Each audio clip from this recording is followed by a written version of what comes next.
उसके बाद इन्होंने दूसरा तरीका अपनाया वोट चोरी का, वो था फर्जी और अमान्य पते, यानी ऐसे पते, ऐसी वोटर आईडिया जिस पर एड्रेस या तो फर्जी था या फिर वो पते थे ही नहीं, यानी 0 लिखा हुआ था। ऐसे मतदाताओं की सूची में 40,000 लोग थे, यानी 40,000 वोटर आईडीज ऐसी थी जिन पर या तो नकली एड्रेस था या एड्रेस की जगह 0 लिखा हुआ था। आखिर इन वोटर आईडी को अप्रूव किया किसने? नहीं, आप हंस रहे हो भैया, पूरा सिस्टम उड़ा दिया है, चोरी हो रही है।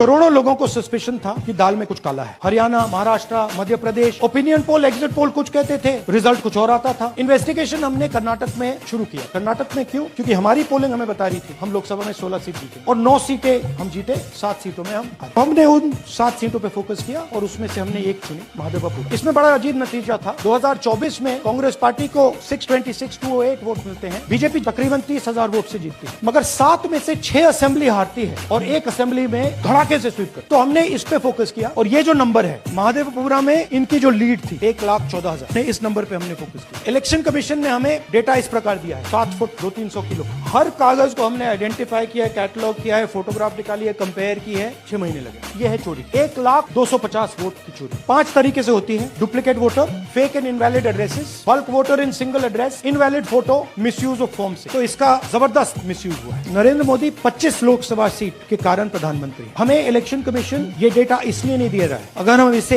बाकी लोकसभाओं में करा देंगे तो देश की लोकतंत्र की सच्चाई बाहर आ जाएगी। ये क्रिमिनल एविडेंस है और इलेक्शन कमीशन देश में पूरे एविडेंस को डिस्ट्रॉय करने की सोच रहा है। मैंने जैसे कहा 21वीं सदी है, एक हार्ड ड्राइव पे आप पूरा डेटा रख सकते हो, 100 साल 200 साल का डेटा रख सकते हो, जितना रखना है रख दो। मगर इलेक्शन कमीशन 45 दिन में सीसीटीवी को खत्म करना चाह रहा है, वोटर लिस्ट नहीं दे रहा। तो they are colluding with the BJP, they are helping the BJP destroy the election system in India.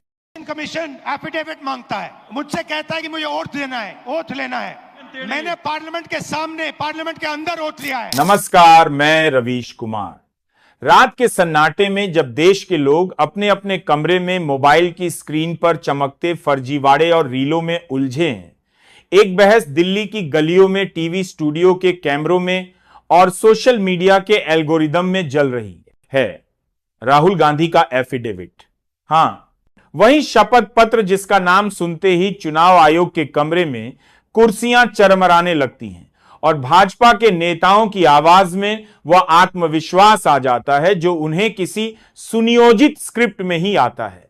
देखिए, मामला यूं है कि राहुल गांधी ने हाल ही में एक 8 मिनट का फर्स्ट क्लास वीडियो निकाला, पूरा पैक्ड, कॉम्पैक्ट, एडिटेड, जिसमें उन्होंने